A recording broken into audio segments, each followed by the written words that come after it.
Assalamualaikum warahmatullahi wabarakatuh. Perkenalkan nama saya Muhammad Akmal Fadar Rahman, NPM 2357 Di sini saya akan membuat video pengganti untuk pertemuan ke-6 yaitu materinya tentang master aplikasi. Oke, langsung aja ke materi praktikumnya. Ini gambaran umum dulu, di mana di sini kami mahasiswa mempelajari konsep dari dan implementasi replikasi master-master dalam basis data menggunakan MySQL pada lingkungan jaringan WiFi atau kabel atau kabel. Replikasi master-master digunakan untuk meningkatkan keandalan, ketersediaan, dan skalabilitas sistem dengan memungkinkan setiap server dalam klaster berperan sebagai master yang dapat menerima dan menyinkronkan perubahan data secara dua arah.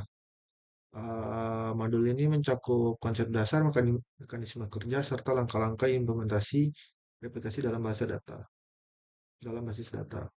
Capaian pembelajarannya di mana mahasiswa dapat memahami konsep master-master, lalu dapat mengkonfigurasi replikasi master-master menggunakan SQL, lalu dapat mengidentifikasi dan menyelesaikan masalah dalam replikasi master-master, lalu mahasiswa juga dapat menerapkan replikasi master-master untuk keandalan, ketersediaan, skalabilitas sistem basis data.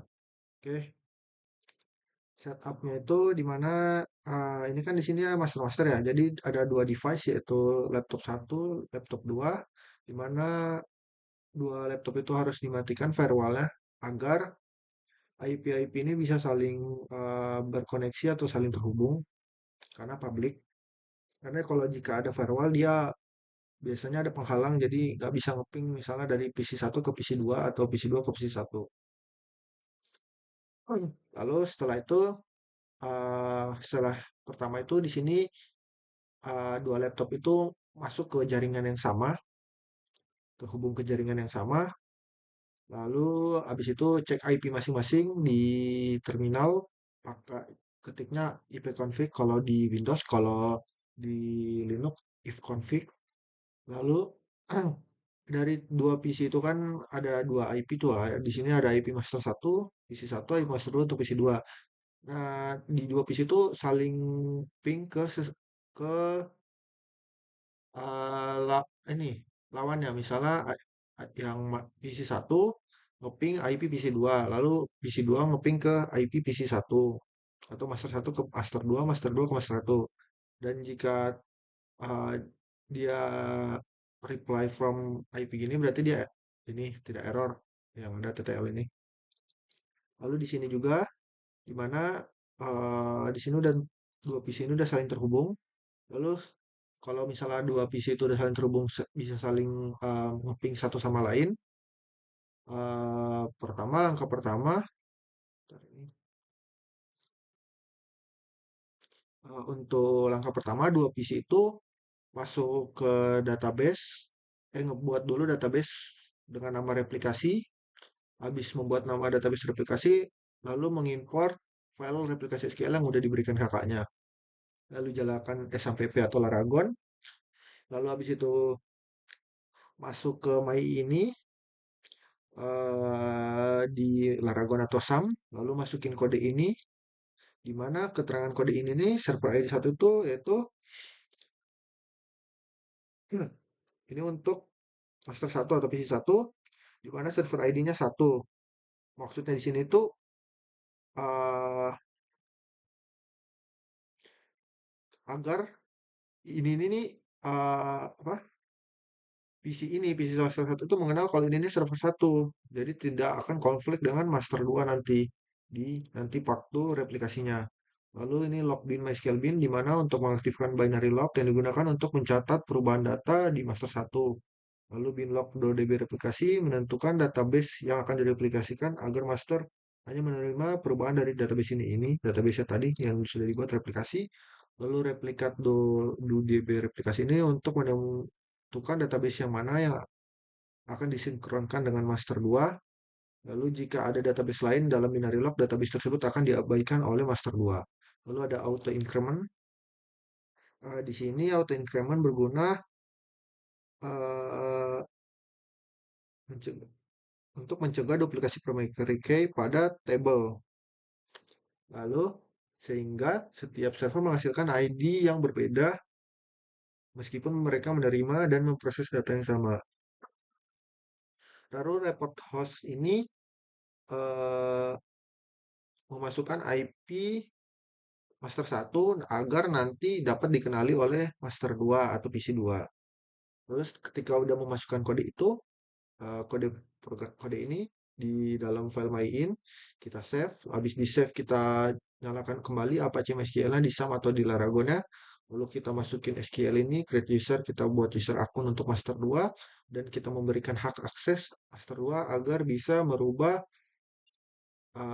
table-table yang ada di master 1.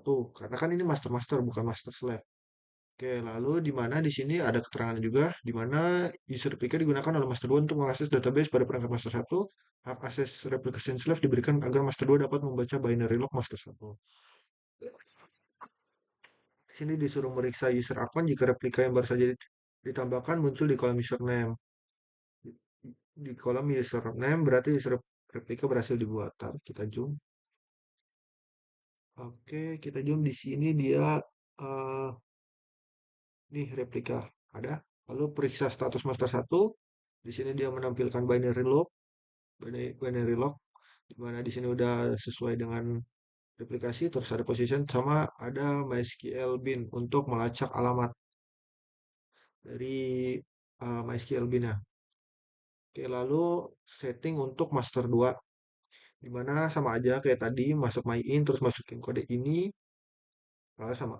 Lalu di sini server ID 2 itu karena ini master 2 jadi kita masukin ID 2 karena biar unique identifier agar tidak konflik dengan master 1. Lalu sama aja login MySQL bin untuk mengaktifkan binary log untuk mencatat perubahan data master 1, database sama, replikanya juga sama, auto increment juga sama. Lalu di sini hanya report host eh, untuk menentukan alamat IP hostname dari server 2 master 2 agar dapat dikenali oleh master 1 sama aja dimasukin IP master 2. Lalu di save baru buat akun juga sama kayak master 1. Habis itu kita cek di server udah terdaftar belum. Habis udah kita show master status. Kayak tadi kita baca positionnya so ini apa file MySQL bin 00 ini karena untuk mencatat nilai file agar digunakan konfigurasi replikasi pada master 1 maupun begitu juga untuk master 2. Lalu kita konfigurasi slave di master 1 jika sudah selesai yang tadi di mana kita masukkan SQL ini di mana master host ini IP master 2 lalu akunnya yang tadi udah dibuat master 2 lalu log file yang ada di master 2 tadi yang dibuat tadi lalu posisinya seperti ini di sini yang ini habis itu kita start slave lalu kita show slave status. Habis itu kalau udah kita buat juga untuk kita tambahkan juga kode SQL untuk master 2 sama aja kayak master 1.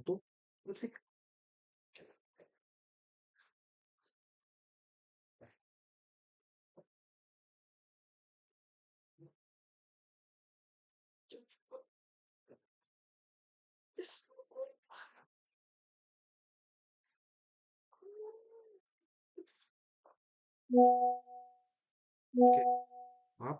Lanjut. Eh master sama aja kayak master 1. Lalu di sini kita memastikan waktu kita start slave dan slow slave status untuk master 2 maupun master 1 di mana bernilai yes. Lalu kita uji coba replikasi di mana untuk master 1 kita menambahkan eh, test name follow dari master 1 kita masukkan di dalam table eh, dalam data test kolomnya name, value-nya data dari master 1, lalu hal yang serupa kita masukin ke table test di kolom name dari terus kita isi apa sih namanya nih? Isi datanya jadi data dari master 2. Lalu kita sinkron, kita periksa apakah yang data yang ditambahkan di master 2 telah tersinkronisasi. Kita lihat. Nah, di sini di table di apa di table text di kolom name ada inputan data dari master satu. Lalu sama halnya pada master 2 periksa apakah data yang ditambahkan di master 1 telah tersinkronisasi. Di sini sudah ditambahkan jadi ada dua. Terus setelah misalnya udah semua, kita stop slave lalu reset slave all. Begitupun untuk master satu 2 reset master. Oke. Terus pastikan semuanya udah Apache dan MySQL udah stop. Kita pagarin atau kita hapus lalu save mail in, lalu start kembali Apache-nya, source status, pastikan tidak ada muncul slave yang JSS itu, lalu yang master status juga tidak ada output sama sekali. Lalu kita aktifkan kembali firewall agar tidak terjadi masalah. Oke. Oke, segitu saja penjelasan saya. Saya akhiri. Wassalamualaikum warahmatullahi wabarakatuh.